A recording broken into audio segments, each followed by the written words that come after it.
Okay guys, so same building. What we're going to be doing is taking a look at the building that's right next door to the building the space we just looked at.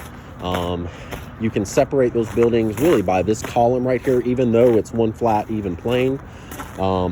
This column right here is kind of where our starting point is, and then that's going to go all the way down to that very column right there, the second one to the last. So all this area right here, and even this area down to this column, is going to be considered the second unit right here. So basically what we have here, guys, if we look all the way down, is we've got gravel on the entire system here. This is what's called an EDPM roof, with gravel on top to help hold whatever membrane you've got down. It looks like, for the most part, especially on a lot of the details, you've got what's called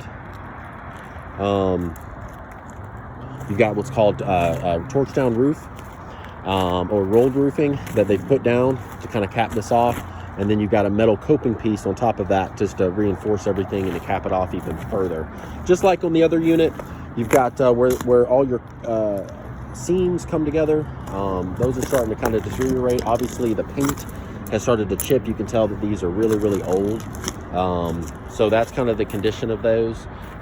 Same thing with kind of the membrane you see down here. You've got a lot of patches that have already been made on here, as well as just some typical wear and tear that happens over time on these units. It doesn't look in the worst condition, but it's definitely something that is going to cause some issues down the road as these kind of seams start to kind of bust loose on you guys. So that's kind of the front, and that kind of goes all the way down. Here's another section. Now this membrane is the EPDM.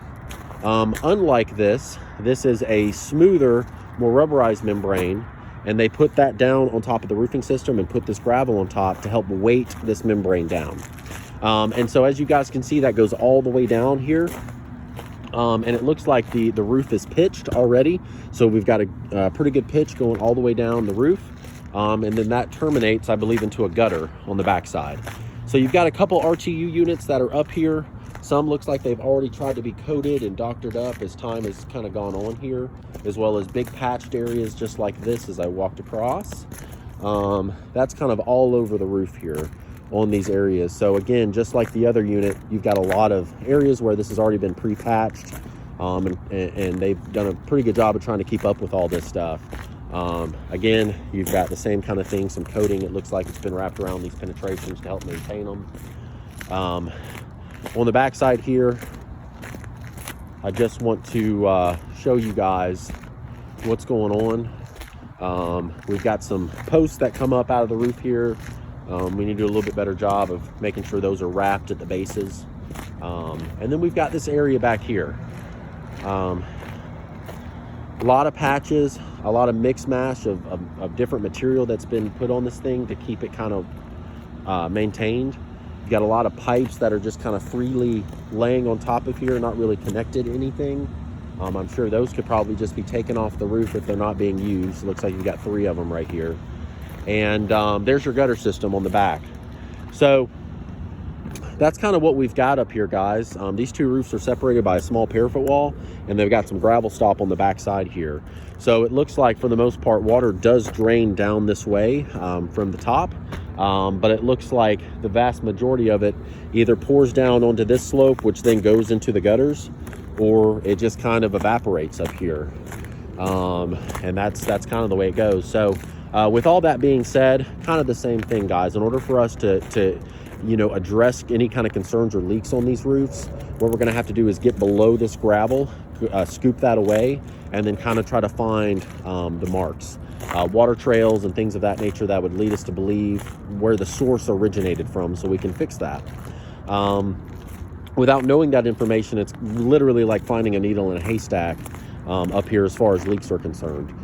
Because of the age of the roof, I would go ahead and suggest, just like on the other unit, there wouldn't be necessarily a warranty that we could provide. Just doing a repair, you're going to get the most out of your value as far as a warranty standpoint by taking off all the gravel. Us coming back with a retrofit system for you guys, by just laying over membrane onto the existing roof without tearing anything off, or tearing everything off, going back with a complete new roofing system, and something that'll last you guys, like I said, the next 30 years out here. So I'll go ahead and get some numbers and options together. I'll send you guys over these inspection videos so you guys can see what I'm seeing in pretty good detail. And then we can go from there as far as answering any questions you have. Again, this is Michael with ARAC Roofer Ford. Thank you so much for your time.